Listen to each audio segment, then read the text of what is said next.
누가복음 21장 5절에서 11절까지 제가 그 말씀을 읽겠습니다. 어떤 사람들이 성전을 가리켜 그 아름다운 돌과 헌물로 꾸민 것을 말하며 예수께서 이르시되 너희 보는 이것들이 날이 이르면 돌 하나도 돌 위에 남지 않고 다 무너뜨려지리라. 그들이 물어 이르되 선생님이여 그러면 어느 때에 이런 일이 있겠사오며 이런 일이 일어나려 할 때에 무슨 징조가 있사오리이까? 이르시되 미혹을 받지 않도록 주의하라. 많은 사람이 내 이름으로 와서 이르되 내가 그러하며 때가 가까이 왔다 하겠으나 그들을 따르지 말라. 난리와 소요의 소문을 들을 때에 두려워하지 말라. 이 일이 먼저 있어야 하되 끝은 곧 되지 아니하리라. 또 이르시되 민족이 민족을 나라가 나라를 대적하여 일어나겠고 곳곳에 큰 지진과 기근과 전염병이 있겠고 또 무서운 일과 하늘로부터 큰 징조들이 있으리라. 아멘. 오늘 본문의 말씀은 예수님이 이제 마지막 고난주간에 성전에서 가부에 헌금하는 것을 보고 말씀하실 때 그 어떤 사람이 이 성전의 아름다움을 얘기했고 그럴 때 예수님은 이 성전은 결국은 무너질 것이고 그러한 무너지는 것이 징조가 되어서 마지막 때가 이른 것을 강의하고 있는 그 말씀입니다. 그런데 이 본문을 우리가 주의 깊게 해석하기 위해서는 먼저 중요한 게 하나 있는데 여러분 6절입니다. 너희 보는 이것들이 날이 이르면 돌 하나도 돌 위에 남지 않고 다 무너뜨려지리라. 자, 성전이 무너지는 것을 말씀하는 예언이었습니다. 이 성전이 무너지는 것은 결국 AD 70년에 완전히 무너졌습니다. AD 70년요. 그리고 이제 이 성전이 무너지는 것을 다시 21장 20절에서 24절 또 말씀하세요. 20절에 보면 너희가 예루살렘이 군대들에게 에워싸이는 것을 보거든 그 멸망이 가까운 줄 알라.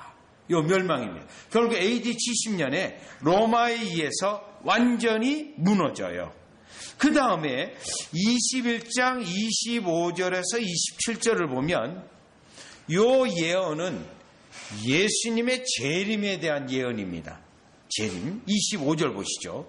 1월 성신에는 징조가 있겠고 땅에는 민족들이 바다와 파도의 성난 소리로 인하여 혼란한 중에 곤고하리라. 그래서 예수님의 재림입니다. 자, 그러면 이 본문 전체를 여러분들 해석할 때 두 지점이 있어요. AD 70년에 성전이 무너지는 그 역사적인 사건, 그게 지점이고 그 다음에 다른 또 하나의 지점은 예수님이 다시 오시는 재림의 사건의 지점입니다. 따라서 AD 70년 예루살렘이 멸망하고 성전이 무너졌어요.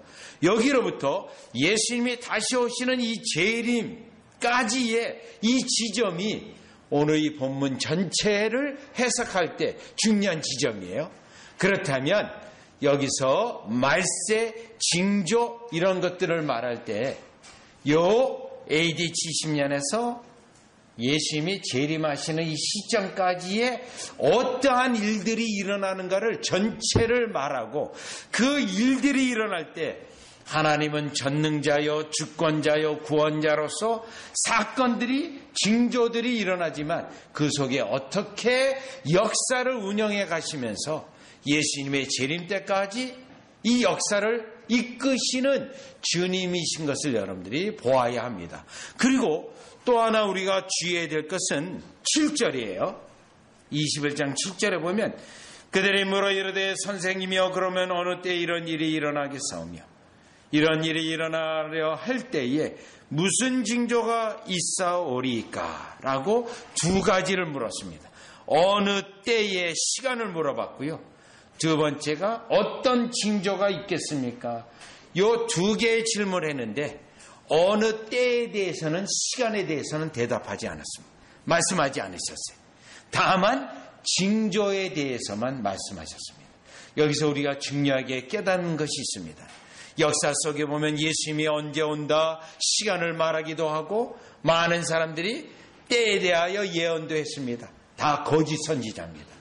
여기 예수님도 이 부분에 대해서는 사도행전 1장에 가서 나에게 있는 권한이 아니다, 아버지에게 있는 권한이라고 말을 했어요.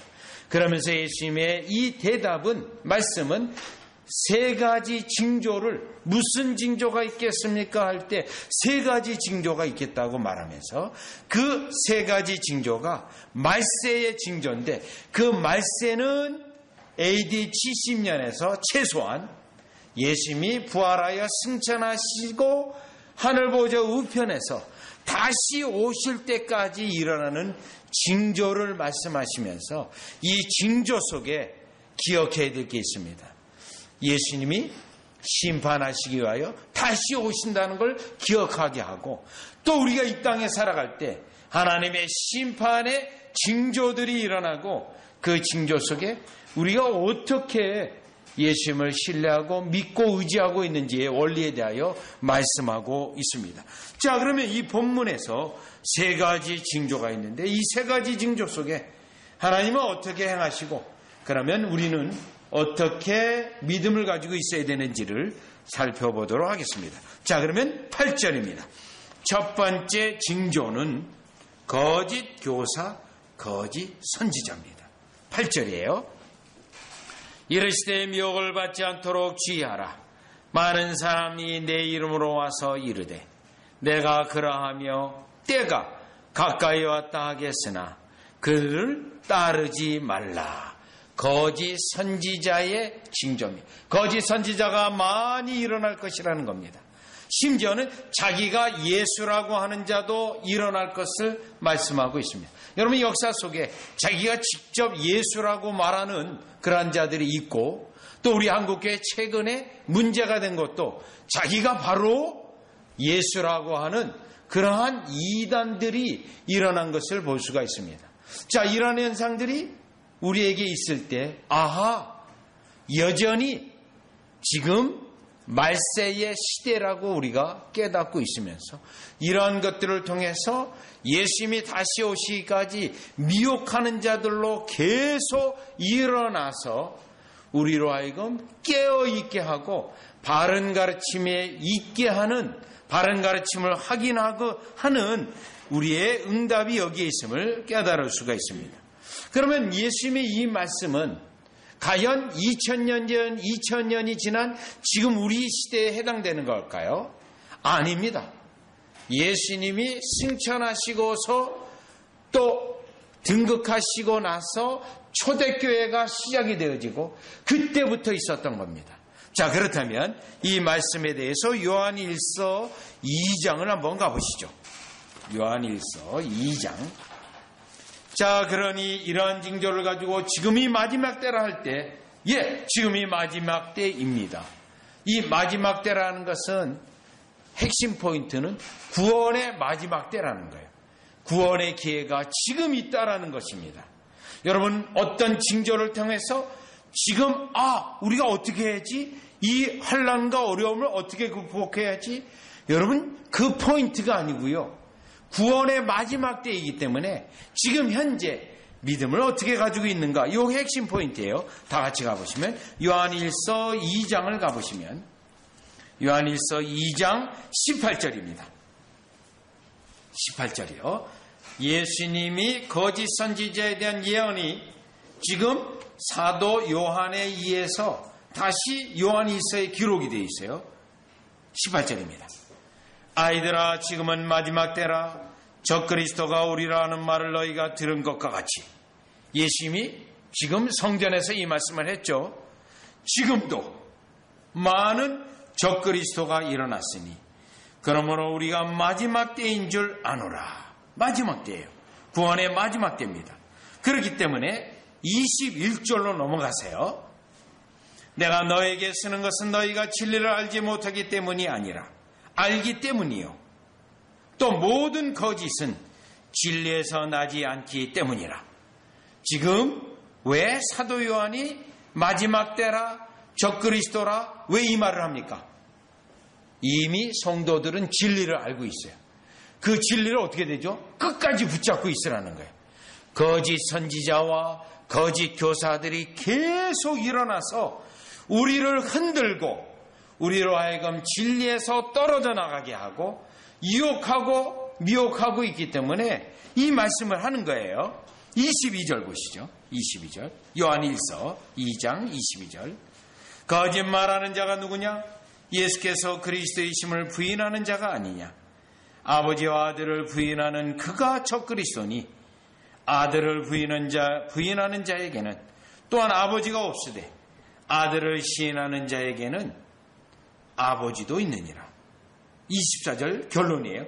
너희는 처음부터 들은 것을 너희 안에 거하게 하라. 이 핵심 포인트입니다. 예수님의 말씀이 지금 성전에 왜 이 말씀을 했습니까? 거짓 선지자들이 계속 일어날 것이라는 것입니다. 예수님이 재림할 때까지요.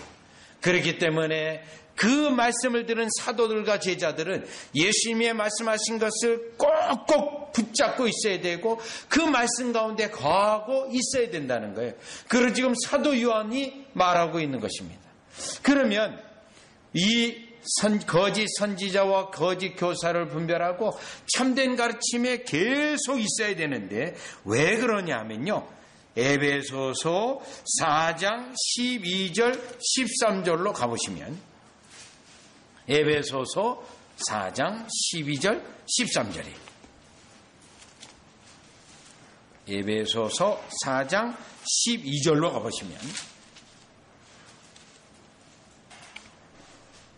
여기에 거짓 선지자가 교회를 흔들고 성도들로 흔들고 떨어져나게 하는 전략을 예수님이 재림할 때까지 그들은 합니다. 그렇기 때문에 우리는 지금 현재 깨어 있어야 되고 참된 가르침 안에 거해야 되는데요. 12절 이는 성도를 온전케 하여 봉사의 일을 하게 하며 그리스도의 몸을 세우려 함이라. 우리가 다 하나님의 아들을 믿는 것과 아는 일에 하나가 되어 온전한 사람을 이루어 그리스도의 장성한 분량이 충만한 데까지 이르리니 14절이 중요합니다. 이는 목적이 있어요. 우리가 이제부터 어린아이가 되지 아니하여 사람의 속임수와 간사한 유혹에 빠져 온갖 교훈의 풍조에 밀려 요동하지 않게 하려 함이라. 요겁니다. 우리로 요동하지 않게 하는, 우리로 쏙지 않게 하는 거예요. 여러분, 저는 최근에 개척된 지 얼마 안 된 교회에 이제 막 진리로 세워지는 교회에 공격하는 자들이 일어난 소식을 들었어요. 특별히 유튜버들이 그 교회를 공격하고 있는 거예요. 그 유튜버들이요. 그 교회가 이상한 교회다. 공격하는 거예요. 그래서 제가 그 교회를 보면서 굉장히 걱정이 됐어요. 이제 막 진리를 듣기 시작했는데 그게 잘못됐다고 막 공격해서 혹시 흔들리지는 않을까 하고 염려하고 계속 연락을 했습니다. 그랬더니 거기 있는 전도사님이 걱정하지 마십시오. 그러한 가르침에 공격이 있어도 전혀 흔들리지 않습니다.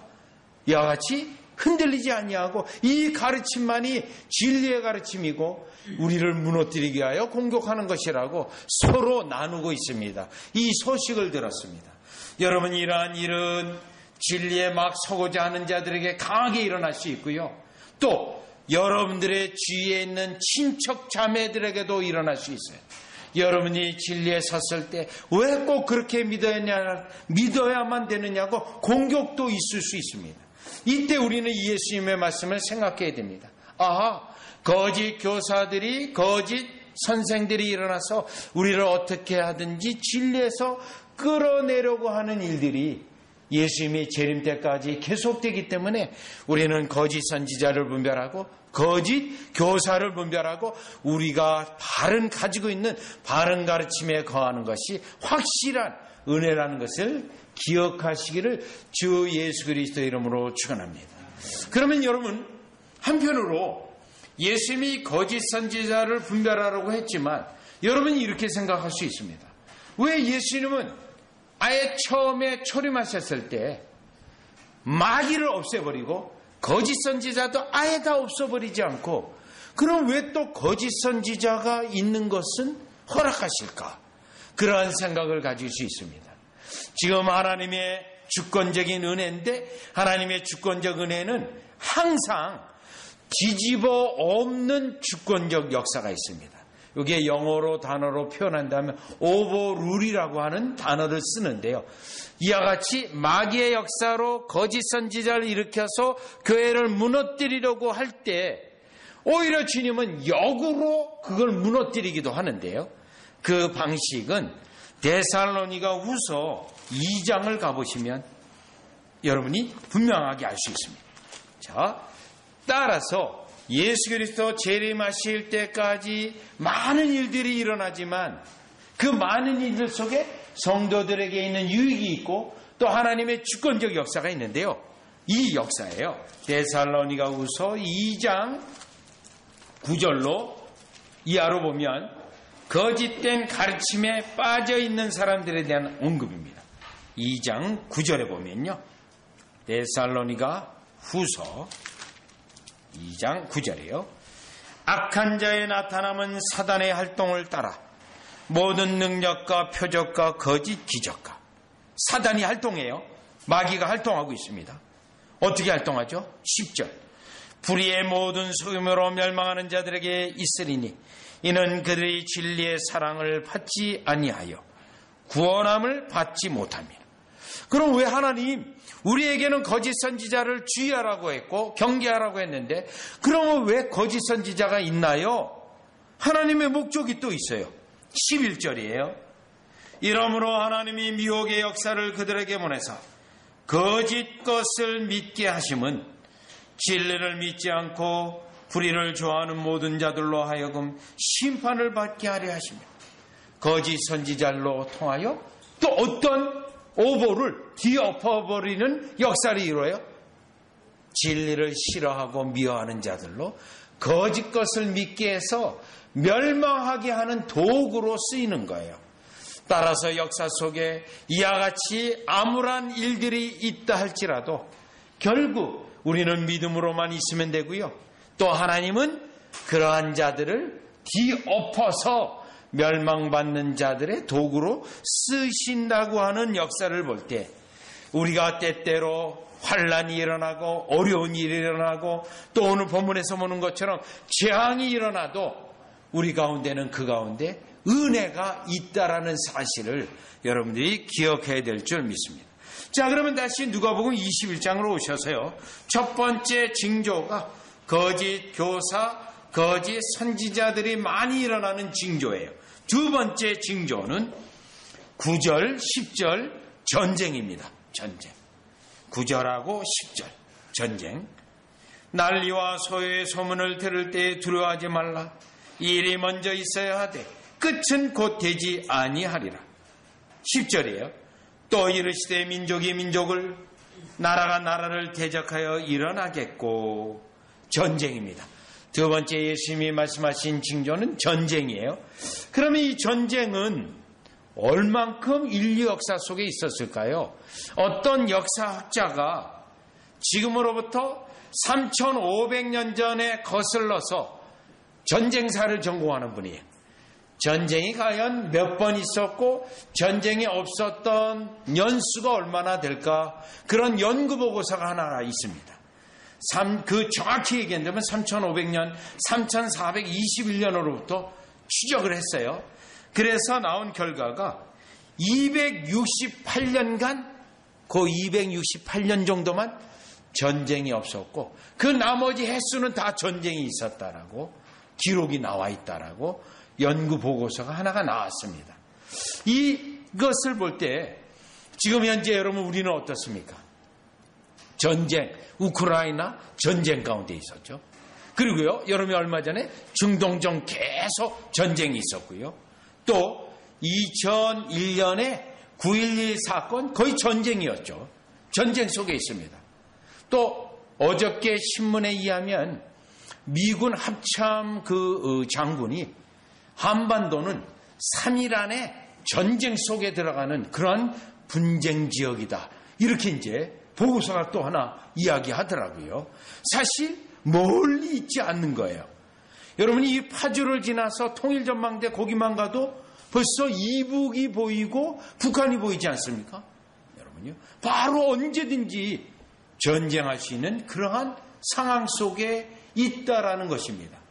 자, 그러면 이 전쟁이 인류 역사 속에 계속이 있고 또 현재 전쟁 속에 있는 상황인데 이 징조는 결국 예수님이 초림과 재림 사이에 항상 있는 징조인데, 그럼 이 전쟁에서 우리 주님이 우리에게 요구하시는 건 뭐죠? 9절에 있어요. 9절. 난리와 소요의 소문을 들을 때 두려워하지 말라. 요거예요. 두려워하지 말라는 것입니다. 이 말씀은 무엇이냐면 이러한 징조가 있다 하더라도 하나님과 그리스도가 우리에게 유일한 피난처라는 사실을 기억하게 하는 것입니다. 지금 북한이 바로 위에 있고 장사정포가 있고, 여러분 그럼에도 불구하고 우리가 주님을 의지하고 주님을 찬양하고, 특별히요 주님을 사랑하는 백성들이 교회가 있는 한 하나님은 그 국가와 민족을 보호하시는 것을 성경 역사를 통해 또 세계사를 통해 볼 수 있습니다. 여러분, 미국이 1776년 7월 4일 독립을 했어요. 영국으로부터요. 영국하고 독립전쟁을 했습니다. 영국이 자기의 식민지를 빼앗겼어요. 가만히 있었을까요? 가만히 있지 않았습니다.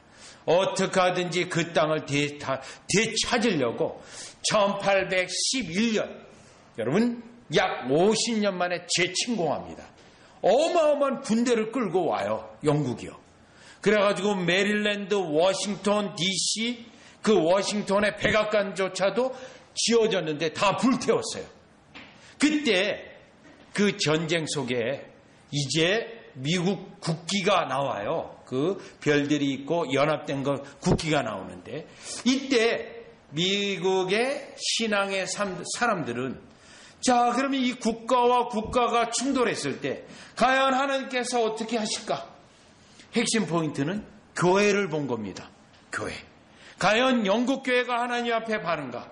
아니면 지금 독립한 이 미국의 교회는 어떤가 할 때 하나님께서 미국 교회를 세계 역사 속에 선교를 위하여 보호하실 것이라는 확신이 있었어요. 엄청난 손실을 끼쳤다 할지라도 보호하실 것이다.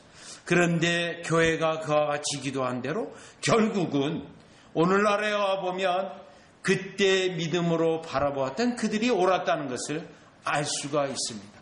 여기도 마찬가지예요. 두려워 말라, 이 말씀이 뭡니까? 두려워하지 아니하고 떨지 아니하고 하나님을 의지하는 그들을 축복하시고 보호하신다라는 겁니다. 이 부분은요, 사무엘상 4장 5장 하나님께서 때때로 이스라엘 민족을 치기 위하여 전쟁을 일으켜요. 블레셋 사람을 동원해서 잘못된 종교적 지도자인 엘리 제사장, 그 집안을 하나님이 심판합니다. 그리고요, 그 일들, 언약궤를 빼앗길 때도 그 잘못된 일을 주장한 자들을 하나님이 심판해요. 그런데 한편으로는요, 사무엘을 중심으로 이와 같이 믿음의 사람 때문에 결코 블레셋에 의하여 망하지는 않아요. 망하지는. 오히려 하나님이 전쟁 속에 있는 가운데도 자신의 백성을 보호하시고 지키시는 역사를 우리는 성경과 또 지금까지 교회 역사를 통해서 확인해 볼 수 있다는 것입니다. 따라서 오늘 본문 두 번째 징조가 전쟁의 징조인데, 이 전쟁의 징조를 통해서 우리가 깨달을 수 있는 것은 오직 우리에게 어떠한 환난과 큰 일들이 일어난다 하더라도 주님을 의지하는 것, 그것이 우리의 말세를 사는, 마지막 때를 사는, 주님의 재림 때까지 있는 일들 가운데 주님만을 바라보고 두려워하지 않아야 되는 그 말씀인 것을 우리가 두 번째로 깨달아 볼 수가 있습니다. 자, 그러면 이제 본문에서 세 번째 징조입니다. 세 번째 징조는 11절이에요. 11절. 세 번째 징조입니다. 곳곳에 큰 지진과 기근과 전염병이 있겠고 또 무서운 일과 하늘로부터 큰 징조들이 있으리라. 자, 이 곳곳에 큰 지진이 있다라고 이제 설명하고 있는데요. 지금도 지진 때에 있는 나라들이 있습니다. 네, 활화산 때 인도네시아라든가 또 대만이라든가 일본은 이 화산이 지나가는 길 가운데 있는 걸 여러분이 잘 알죠. 또 그 나라들의 공통적인 특징은 또 우상을 섬기는 나라이기도 해요. 그러한 재앙 속에 전능자를 의지하지 아니하고 주님을 의지하지 않고 우상 숭배하는 나라들이 있는 것을 볼 수가 있습니다. 그런데 우리에게 이 지진은 사실 당장 와닿는 건 아니에요. 뭐 5.0이라든가 뭐 6.0, 7.0 그런 지진은 잘 경험하지 않지 않습니까? 저는 이 캘리포니아에 있을 때 5.3까지는 지진을 경험했습니다. 그래서 어떤 날 5.5도가 넘은 지진이었는데 이 선반에 올려놓은 이 컵이요 쭉 떨어지더라고요. 한 번은 차를 타고 길을 가는데 멈춰서 있었어요. 이 횡단 이 신호등에 의해 멈춰 있을 때 쿵 하고 소리가 나더라고요. 그래서 누가 내 차를 받았나 하고 보았는데 아무것도 없었어요. 이 땅이 물결치면서요. 차가 번쩍 들렀다가 떨어지는 거였어요.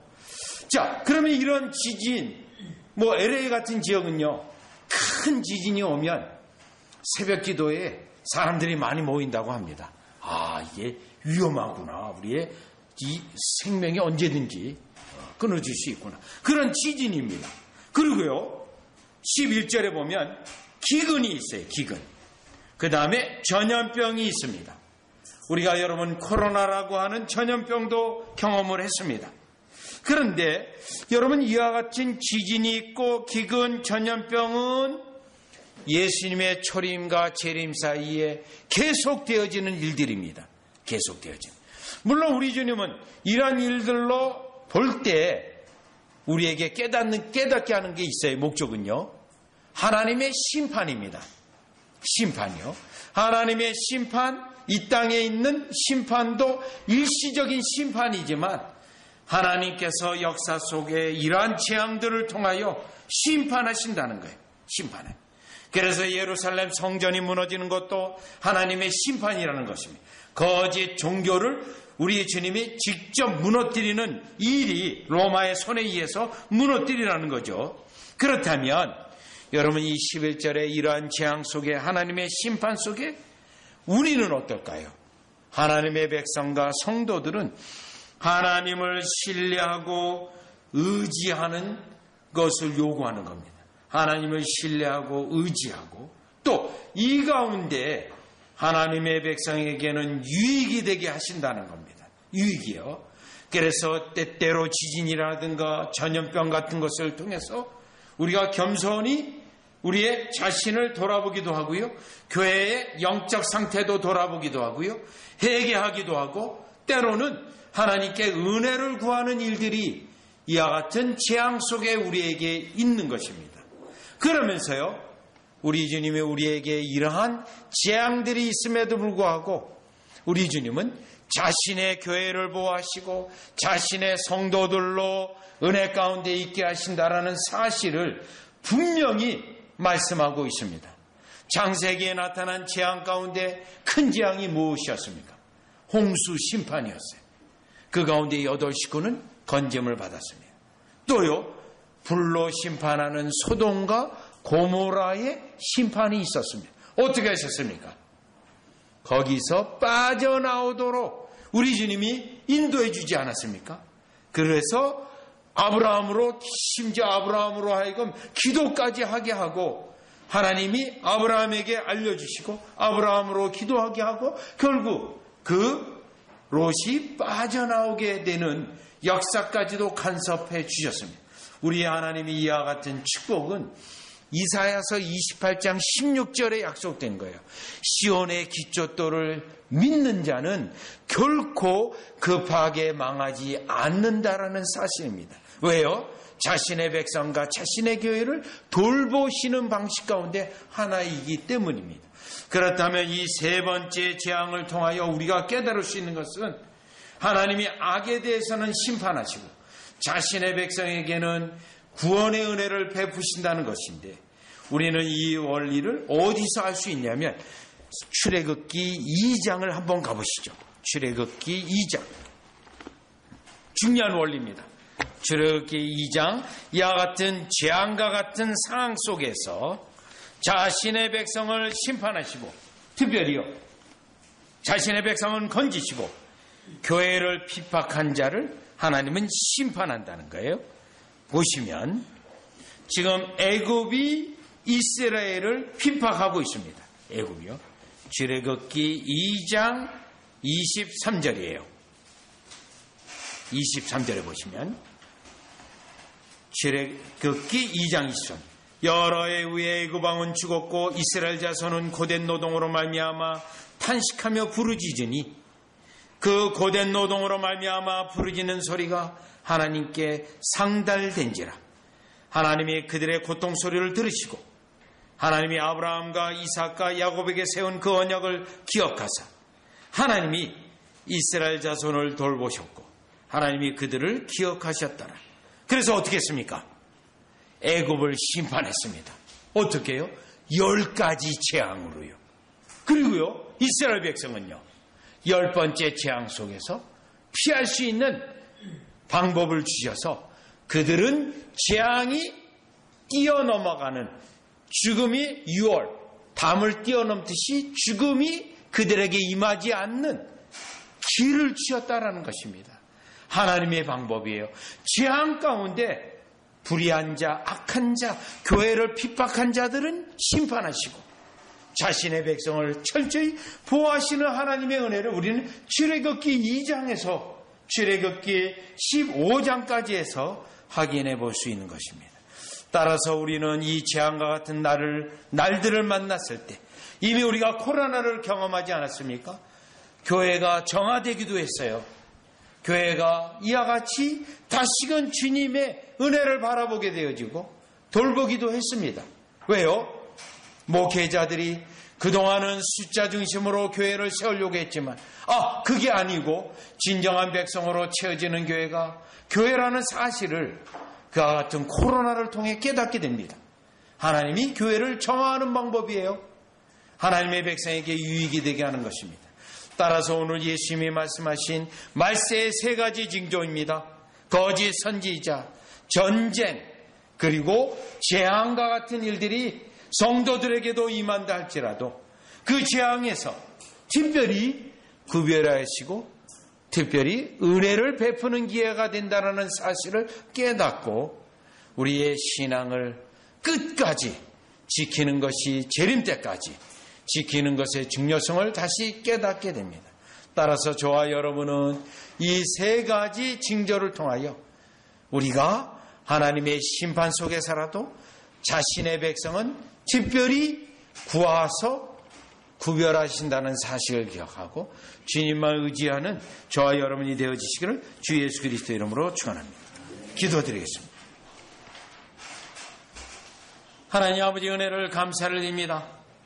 이 땅에 일어나는 많은 일들이 그 속에 분명히 하나님의 심판이 있고 하나님의 징계가 있지만 두려워하지 아니하고 염려하지 아니하고 언제든지 우리의 피난처는 하나님이시여 여호와 하나님이시여 그리하여 우리의 반석이요 방패요 요새라고 고백하는 우리를 보호하시고 축복하시는 주님을 찬양을 드립니다. 이와 같은 수많은 징조들이 사건들이 일어난다 할지라도 항상 언제든지 믿음 중심으로 그리스도 중심으로 교회 중심으로 신앙을 지키는 우리로 축복하여 주시옵소서. 예수님의 이름으로 기도드리옵나이다. 아멘.